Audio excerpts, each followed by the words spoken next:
శంకర హృదయ నివాసిని పార్వతి పరమేశ్వరి శంకర హృదయ నివాసిని పార్వతి పరమేశ్వరి. జై జగన్మాత దేవి బగళాముఖి. ఓం హ్రీం బగళాముఖి వరదే సర్వసౌభాగ్యప్రదాయిని.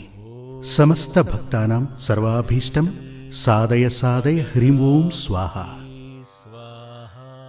నేను ఇదివరకు మీతో మాట్లాడినప్పుడు ఓ విషయం చెప్పాను. మీలో ఉన్నటువంటి సందేహాలు, అంటే నా ఉద్దేశం ఏంటంటే, మీరు అడుగుతూ ఉంటారు కదా, అందులో పలు రకాల సందేహాలుంటాయి, మీ మనసులో ఉంటాయి, నన్ను అడగాలని అనుకుంటూ ఉంటారు. అంటే మీకేమైనా సందేహాలుంటే రాసి నాకు పంపచ్చని చెప్పటం జరిగింది. చాలామంది ఉత్తరాలు రాస్తూ ఉంటారు.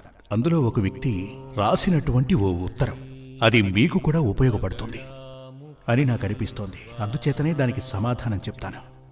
అదేంటంటే, ఒక ఆవిడ చెన్నై నుంచి రాయటం జరిగింది. తన కొడుకు, అంటే ఆవిడికి 3 మగపిల్లలున్నారు. పెద్దబ్బాయిని ఎంబీబీఎస్ చదివించటానికి ఆస్ట్రేలియాకు పంపారట. అక్కడ తను 1.5 సంవత్సరం చదువుకుని చదువుని వదిలిపెట్టి వచ్చేశాడట. నేను చదవలేకపోతున్నాను, చదవటం కుదరటం లేదు అని చెప్పి వచ్చేశాడు. ఇప్పుడు చెన్నైలో తను ఒక కంప్యూటర్ సెంటర్లో పనిచేస్తున్నాడు. జీతం కూడా పెద్దదేమీ కాదు. ఇక 2వ కొడుకు ఇంజనీర్ కావాలని అతను బాగా చదువుతూ ఇక్కడే చెన్నైలో ఉంటున్నాడట. తను కూడా కొంతకాలం చదివి ఆ చదువుకి ముగింపు పలికాడు. ఇప్పుడేం చేయాలో ఏంటో అర్థం కాక తిరుగుతున్నాడు. ఇక 3వ అబ్బాయి ఇప్పుడే +2ని పూర్తి చేశాడు. బాగా మంచి మార్కులతో పాస్ అయ్యాడు. ఇతన్ని ఎందులోకి పంపాలి, ఏది చదివించాలి? ఇతనికి ముందు పుట్టినటువంటి 2, అంటే ఈ పిల్లాడి యొక్క అన్నలిద్దరూ కూడా వాళ్ల చదువులు మధ్యలోనే వదిలి వచ్చేశారు. ఇతని పరిస్థితి కూడా అలాగే అవుతుందేమోనని ఆ తల్లి భయపడుతోంది. మధ్యతరగతి కుటుంబం, లక్షలు ఖర్చు పెట్టలేరు. ఇదివరకే లక్షలు ఖర్చు పెట్టడం జరిగింది. ఆ తల్లి ఇలా రాసింది. ఏమనంటే, మొదటబ్బాయిని చదివించటానికి ముందు, అంటే ఆస్ట్రేలియాకు పంపడానికి ముందు, వాళ్ళు కుటుంబ జ్యోతిష్యుని దగ్గర వీళ్ళు ఆ పిల్లాడి జాతకం చూపించారు. అబ్బాయిని పంపించండి, బాగా చదువుతాడు అనడంతో వీళ్ళు బాగా ఖర్చు పెట్టి పంపడం జరిగింది. ఇప్పుడు పాపం ఆ తల్లికి జ్యోతిష్యం మీదే నమ్మకం పోయే పరిస్థితి ఏర్పడింది. దాంతో ఆవిడ ఆ ఉత్తరం రాసింది. నేను చెప్పదలుచుకుంది ఏంటంటే, ఇది జ్యోతిష్శాస్త్ర పరాజయం కాదు. వీళ్ళు ముందుగా కలిసినటువంటి ఆ ఆచార్యుడు శాస్త్రబద్ధంగా జ్యోతిష్యం తెలిసిన వ్యక్తి కాదు అని నా ఉద్దేశం. ఎందుకంటే ఎప్పుడూ కూడా జాతకం చూస్తున్నప్పుడు, అందులో చదువు గురించి చూస్తున్నప్పుడు, ఉద్యోగం గురించి చూస్తున్నప్పుడు, ధనం గురించి కూడా చూస్తున్నప్పుడు, ఈ 3ంటిని జాగ్రత్తగా గణించి ఇందులో శక్తివంతమైన గ్రహం ఏదో దాన్నే మనం తీసుకోవాలి. ఎందుకంటే ఈ కాలంలో మనం ఎందుకు పిల్లల్ని చదివిస్తున్నాం? ఎవరినైనా అడిగితే ఏమంటారో తెలుసా? బాబు, అసలు నువ్వు ఎందుకు చదువుతున్నావు అంటే, త్వరగా నాకు ఉద్యోగం లభించాలి, ఉద్యోగం దొరకగానే ఒక మంచి అమ్మాయిని చూసుకుని పెళ్లి చేసుకుని లైఫ్లో సెటిల్ అవ్వాలి. ఇంతకు మించిన ఆలోచన పరిధి ఉండదు. సంఘం గురించి, సమాజం గురించి, దేశం గురించి, రాష్ట్రం గురించి ఆలోచనే ఉండదు. అంతెందుకు, తన కుటుంబం గురించి కూడా ఆలోచించడం జరగదు. అలా కాలం మారిపోయింది. మరి చదివిస్తోంది ఎందుకు అంటే, ఒక ఉద్యోగం సంపాదించడం కోసమే. ఈ ఒక్క గమ్యమే చదువుకున్న ప్రతి ఒక్కరికి ఉంది. ఇది చాలా ప్రమాదకరమైనటువంటి ఆలోచన, థింకింగ్. అలా ఉండకూడదు. ఎవరైనా చదువుకోవడం ఎందుకు అంటే, అసలు మనం ఎందుకు విద్యాభ్యాసం చేస్తున్నాం? ఎందుకంటే మనం మంచిగా మాట్లాడడానికి, చాలా మంచిగా ఆలోచించడానికి, చాలా చక్కటి జీవితాన్ని అనుభవించడానికి. ఇలా ఎవరూ ఆలోచించడం లేదు. అసలు ఎందుకు చదువుతున్నాం? వాళ్ళ గమ్యం ఒకటే, ఉద్యోగం కోసం. అదేవిధంగా ఇప్పుడు మనం మరో కథ చెప్పక్కర్లేదు, ముందుకొచ్చేద్దాం. ఇప్పుడు అసలు ఇక్కడ ఏం జరుగుతోంది అంటే, వీళ్ళు వెళ్ళి ఒక ఆచార్యుణ్ణి అడిగారు.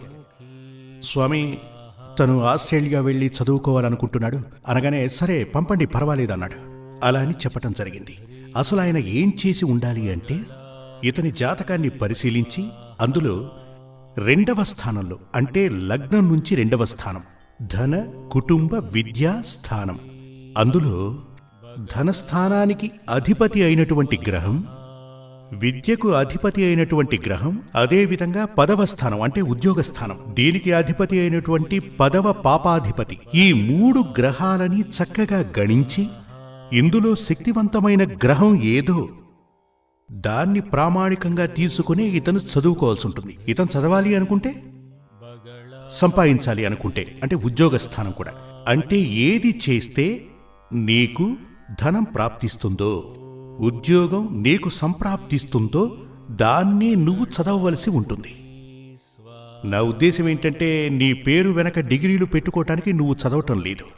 ఉద్యోగం కోసమేగా నువ్వు చదువుతోంది. అంటే నీ చదువు భవిష్యత్తులో ఒక స్థాయి వరకే చదవాలి, ఒక వయసు వరకే చదవాలి. ఆ చదువు మరో రూపాన్ని ధరిస్తుంది, అంటే ఉద్యోగ రూపానికి మారుతుంది. అంటే ఇదివరకే చెప్పినటువంటి ఆ అబ్బాయికి ఉద్యోగస్తుడిగా ఉండవలసిన యోగం, ఉద్యోగస్తుడిగా ఉండి సంపాదించవలసిన యోగం జాతకంలో లేదు. అదే కారణం. ఆ విషయం ఎలా తెలుస్తుంది అంటే, విద్యాస్థానం, ధనస్థానం, కర్మస్థానం అంటే ఉద్యోగ స్థానం అనే అర్థం. ఈ 3 స్థానాలకు అధిపతులైనటువంటి గ్రహాలకు ఏ గ్రహం అందులో శక్తివంతంగా ఉందో ఆ గ్రహానికి దేనిని గణించి ప్రాముఖ్యతనిస్తున్నామో దానిని మనం తెలుసుకుని ఇతనితే చదివించాలి. అది చదువుకుంటేనే భవిష్యత్తులో ఆ చదువు మనకు ఉద్యోగాన్ని ఇవ్వటమే కాకుండా సంపాదననిస్తుంది. ఆవిడ 2వ కొడుకు జాతకంలోనూ ఇంజనీర్ కావలసిన యోగం లేదు. అందుచేతనే ఆ కుర్రాడికి ఆ చదువు మీద ధ్యాస లేదు. చాలామంది చెప్తుంటారు, మా పిల్లలు ఏంటంటే చదువు అయిపోతే +2 అయిపోతే గనక అందరూ పిల్లలు చెప్తుంటారు, నేను ఇంజనీర్ని కావాలి, డాక్టర్ని కావాలని అందరు పిల్లలు చెప్తుంటారుగా. కానీ ఆ యోగం వాళ్లకు జాతకంలో ఉందా? సరే, అది చదువుకున్నా కూడా అది భవిష్యత్తులో ఉపయోగపడుతుందా? దాని నుంచి ఆదాయం వస్తుందా? దానికి సరిపడే ఉద్యోగం దొరుకుతుందా? ఇవన్నీ జాతకం చూస్తేనే తెలుస్తాయి. అలా తెలుసుకున్న తరువాత మీరు డబ్బిచ్చి ఓ సీటు కొనుక్కుంటే ఉపయోగపడుతుంది. లేదంటే ఆస్ట్రేలియాకు వెళ్ళి చదవలేక వచ్చేసినట్టు ఆ డబ్బు పోతుంది. ఆ ధనం తిరిగి రాదు కదా. అది మాత్రమే కాదు, ఎంత కాలం వృధా అయిందో చూడండి. 4-5 సంవత్సరాలు తన జీవితంలో వృధా అయిపోయాయి. పైగా తనకు జీవితంలో ఓ నిరాశ ఏర్పడుతుంది. ఇలాంటివన్నీ జీవితంలో జరగకుండా ఉండాలంటే మంచి ఒక ఆచార్యుని వద్దకు వెళ్ళి మీరు చూపించండి జాతకాన్ని, మీ పిల్లల జాతకాన్ని కూడా చూపించండి. అసలు పిల్లాన్ని ఏం చదివించాలి? అతను డాక్టర్ కావాలనుకుంటున్నాడు, ఇంజనీర్ కావాలనుకుంటున్నాడు, IAS చదవాలి అని IPS చదవాలనుకుంటున్నాడు. చాలా మందికి చాలా ఆలోచనలుంటాయి. ఇలాంటి ఆశలు, కలలు నెరవేరుతాయా? మనిషి అంటేనే మనసుకి కళ్ళెం వేయలేనివాడు. మనన చేయటం అంటే ఆలోచించడం. మనం ఎప్పుడూ కూడా అనేక రకాల కళల గురించి ఆలోచిస్తూ ఉంటాం. కానీ అవన్నీ కూడా జీవితంలో నెరవేరతాయని చెప్పలేంగా. ఇప్పుడు చూడండి, చాలామంది ఎలక్షన్స్లో నిలబడి ఓడిపోతూ ఉంటారు. ముందుగా మీరేం చేయాలంటే ఒక జ్యోతిష్యుని వద్దకు వెళ్ళి మీ జాతకాన్ని చూపించి అడగాలి, నేనిప్పుడు నిలబడితే గెలిచి తీరగలనా? లేదు అంటే ఎందుకు అనవసరంగా చెడ్డపేరు తెచ్చుకోవటం? తను ఓడిపోయాడు అనే చెడ్డపేరు ఎలాగూ వస్తుందిగా. అందుచేతని మన వేద శాస్త్రానుసారం మనకు జ్యోతిష్య శాస్త్రాన్ని ఆ దేవదేవుడు ప్రసాదించాడు. దాన్ని ప్రాముఖ్యంగా తీసుకుని ఇప్పుడు పలు రకాల శాస్త్రాలు వచ్చాయి. జ్యోతిష్ శాస్త్రాన్ని ప్రామాణికంగా న్యూమరాలజీ, జమాలజీ, ఇలా పలు రకాల శాస్త్రాలు పుట్టుకొచ్చాయి. కానీ ఇవన్నీ కూడా వేదకాలం నుంచి ఉన్నవి మాత్రం కాదు. ఇవన్నీ మనుషులు తయారు చేసుకున్నవి. కాని జ్యోతిష్యం అని చెప్పబడేది ఆ పరమేశ్వరుడు సృష్టించినదే. ఈ భూమిపై మనుషులు ఉన్నంతకాలం, జీవరాశులు ఉన్నంతకాలం దీనికి నాశనం లేదు. అందుచేత చాలా మంచి శాస్త్రం, మీరు చదవండి. ఊరికే కాలం వృధా చేయకుండా వారి గురించి వీరి గురించి మాట్లాడుకోకుండా ఓ పుస్తకాన్ని చదవండి. మంచి విషయాలు చదవండి, పలువురికి చెప్తూ ఉండండి. ఊరికే ఉన్న సమయంలో మీ జాతకాన్ని తీసుకోండి. జ్యోతిష్యానికి సంబంధించిన చాలా రకాల పుస్తకాలు పలు భాషల్లో దొరుకుతున్నాయి. మీరు మీ జాతకాన్ని తీసుకుని ఓసారి పరిశీలించండి. ఎలాగంటే ఓ సంవత్సరం పాటు ఆ పుస్తకంలో రాసుంటుంది ఈ సమయాల్లో ఈ గ్రహాలుంటే ఇలా జరుగుతుంది అని. మీ జాతకం గురించి మీరు వివరణ రాయండి. వివరణ రాసి ప్రధానంగా ఆయా కాలాలలో ఆ విషయాలు జరుగుతున్నాయా ప్రయత్నించి చూడండి. తప్పకుండా జరిగే తీరుతాయి. అందులో మంచి ఉంటుంది, చెడు కూడా ఉంటుంది. అందులో గనక చెడు వచ్చిందంటే చెడు జరగకుండా ఆపడానికి గాను సపోజ్ అది వచ్చేసిందనుకోండి, అందులోంచి మనం విముక్తిని పొందడానికి దారులు, దానినే తాంత్రికమని పిలుస్తుంటారు. అంటే ఏంటంటే వ్యాధి ఏంటో మనకు అర్థమైంది, ఆ వ్యాధి రాకుండా నివారించవచ్చు, వచ్చాక చికిత్స చేయించుకొని మాన్పించవచ్చు. దానికి అవసరమైన మందు, అవసరమైన ఔషధమని అర్థం. అవే ఈ తాంత్రిక పూజ. మనకిదంతా కూడా ఆ ఈశ్వరుడే ప్రసాదించాడు. మనకు అసలు రేపేం జరగబోతోంది. ఇప్పుడు ఇలా చూడండి, నేను మీ అందరితో మాట్లాడుతున్నా. ఇవాళ ఆదివారం కదా, నేను మీతో మాట్లాడుతున్నాను, మీరు వింటున్నారు. రేపెప్పుడైనా వచ్చే ఆదివారం నేను ప్రవచనం చెప్తున్నప్పుడు మీరు వినగలరు అని చెప్పగలమా? చెప్పచ్చు, ఒకే ఒక శాస్త్రాన్ని అనుసరించి. అదే జ్యోతిష్యం. వేరే ఏ శాస్త్రం ఇలా చెప్పలేదు. ఇప్పుడు చూడండి, విజ్ఞానం ఈ మధ్య బాగా భాసిల్లుతోంది, బాగా వృద్ధి చెందింది. కానీ ఒక వ్యక్తి యొక్క జాతకాన్ని చూసి, ఒక వ్యక్తిని పరిశీలించి, నువ్వు ఇంతకాలం వరకు బ్రతకగలవు, ఇన్నేళ్లు గడిచిన తర్వాత నీకో వ్యాధొస్తుంది, ఇన్నేళ్లు గడిచాక నీ భవిష్యత్తు ఎలా ఉంటుంది, ఇలాంటివన్నీ చెప్పాలి అంటే జ్యోతిష్యం తప్ప మరో శాస్త్రం చెప్పలేదు. కానీ దురదృష్టవశాత్తు ఈ జ్యోతిష్యాన్ని ఒక 60% మంది దుర్వినియోగం చేస్తున్నారు. శాస్త్రబద్ధంగా దాన్ని చదవక జాతకాలు మాత్రమే కాదు, ఈ పూజలు, ఈ పరిహారాలు, పరిహార పూజలు ఇవన్నీ అంతే. ఓ 75% అందరినీ మోసం చేస్తారు. అలా ఉన్నటువంటి వ్యక్తుల మూలంగానే ఈ మహత్తరమైన శాస్త్రానికి చెడ్డ పేరు వస్తోంది. అందుచేత మీరు మీ పిల్లలకు సంబంధించి, లేక మీకు సంబంధించి, మీ ఫ్యామిలీకి సంబంధించి, ఉద్యోగం, ఇలా ఏ ప్రశ్నైనా సరే, సంసారబద్ధమైన విషయాల్లోనూ ఆధ్యాత్మికమైన విషయాలలోనూ రేపు మన జీవితంలో ఏం జరగబోతోంది, ఏం చేస్తే మనకు మంచి జరుగుతుంది, ఇవన్నీ మీరు తెలుసుకోవాలంటే అందుకు జ్యోతిష్యబద్ధమైనటువంటి ఉపదేశం మీకు కావాలి.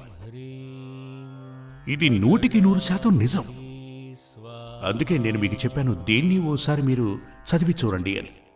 ఇప్పుడు ఓ సంవత్సరం పాటు మీరు మీ జాతకాన్ని తీసుకుని జ్యోతిష్యబద్ధమైన పుస్తకాలు, అవి కూడా వివరాలు తెలిసిన వ్యక్తి రాసి ఉండాలి, శాస్త్రాన్ని చదివిన వ్యక్తి రాసిన పుస్తకం అయి ఉండాలి. అటువంటి పుస్తకాలు ఎన్నో ఉన్నాయి. అటువంటి పుస్తకాలు పెట్టుకుని మీ జాతకాన్ని ఒకసారి పరిశీలించండి. మీ పిల్లల్ని అసలు ఏం చదివించవచ్చు, మీ ఇంట్లో ఉన్నటువంటి కష్ట నష్టాలకు కారణమేంటి, ప్రశాంతత లోపించడానికి కారణమేంటి, మీరందరూ సంతోషంగా ఉండకపోవటానికి అసలు కారణమేంటి, ఇవన్నీ అందులో తెలుస్తాయి. వీటిని పరిశీలించి చూడండి. కొంచెం ఇలా చూడండి, ఎప్పుడు చూసినా టీవీ చూస్తుంటామని చెప్తే మీరు మీ బుద్ధికి పని కల్పించట్లేదని అర్థం. మన బుద్ధిని మనమే మార్చుకోవాలి. మీ కుటుంబం, మీ పిల్లలు, మీ జీవితం, వీటన్నిటి గురించి మీరు ఆలోచించండి. అందుచేత మనం మన భవిష్యత్తు గురించి తెలుసుకునేందుకు ఆ పరమేశ్వరుడు మనకు ప్రసాదించిందే మన యొక్క జాతకం. అంటే మన డెస్టినీ అంటే మన తలరాత. దాన్ని చేతిలోకి తీసుకుని చూడటమే జాతకం అంటారు. ఆ జాతకాన్ని తీసుకెళ్ళి కొంచెం తెలిసిన వ్యక్తికి గనక చూపిస్తే, మీరు గనక ఆ శాస్త్రం చదువుకుని ఉంటే అతను తప్పు చెప్తే మీరు కనుక్కోవచ్చు. కొందరొచ్చి చెప్తూ ఉంటారు, స్వామి నాది అశ్విని నక్షత్రం, కన్యారాశి అంటారు. అశ్విని నక్షత్రానికి కన్యారాశికి అసలు సంబంధమే లేదు. భరణి నక్షత్రం తులారాశి అని చెప్తూ ఉంటారు. అశ్విని నక్షత్రం అంటే మీనరాశికి చెందింది, వేరే రాశికి చెందదు. ఇలాంటివి కూడా తెలియని వ్యక్తులు వాళ్ళు చెప్తూ ఉంటారు, చాలా కాలంగా మేము జాతకం చూస్తున్నామని. ఇప్పుడు ఒక వ్యక్తి ఉదాహరణకు 3, 4 కలిపితే 7 మీకు తెలిసి ఉంటే గనక ఒక వ్యక్తి ఎవరైనా తప్పు చెప్తే, అది అలా కాదు ఇలా అని మీరు చెప్తారు కదా. అందుచేత మీరు సంవత్సరంలో ఒక్కసారైనా మీ జాతకాన్ని తీసుకుని ఒక మంచి ఆచార్యునికి చూపించండి, లేదా ఆయన్నే ఇంటికి పిలిపించి చూపించండి. మీ ఇంట్లో అందరి జాతకాలు చూడండి.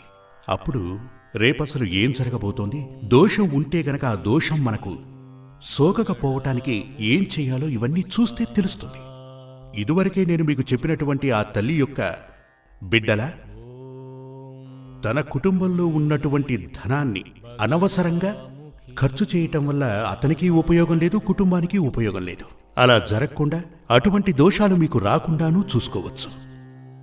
జై జగన్మాత దేవి బగళాముఖి. నేను చెప్తున్నది మీ అందరికీ అర్థమైందని అనుకుంటున్నాను. ఆ తల్లి అనుగ్రహించి ఇప్పుడు నేను మాట్లాడుతున్నది మీరు వింటున్నది కూడా ఆ మహాదేవి కరుణ వలనే ఆవిడ నాలో కొలువు తీరి పలికిస్తున్నది. మీలో కొలువు తీరి వినేలా చేసింది ఆ మహాదేవి. నాలోని భావన మీకు సక్రమంగా అర్థం కావాలని ఆ తల్లిని వేడుకుంటున్నాను. జై జగన్మాత దేవి. శ్రీ సూర్యమంగళం అద్వైత వేద విద్యాపీఠంలో తాంత్రిక పూజల్లో సిద్ధహస్తులైన ఎందరో ఆచార్యులు అమావాస్య, పౌర్ణమి రోజుల్లో ప్రత్యేక యాగాలు నిర్వహిస్తారు. ఈ యాగాల్లో పాల్గొనడం ద్వారా తల్లి శ్రీ బగళాముఖీదేవి అనుగ్రహం వల్ల సర్వదోషాలూ పోయి సకల సౌభాగ్యాలు మనకు కలుగుతాయి.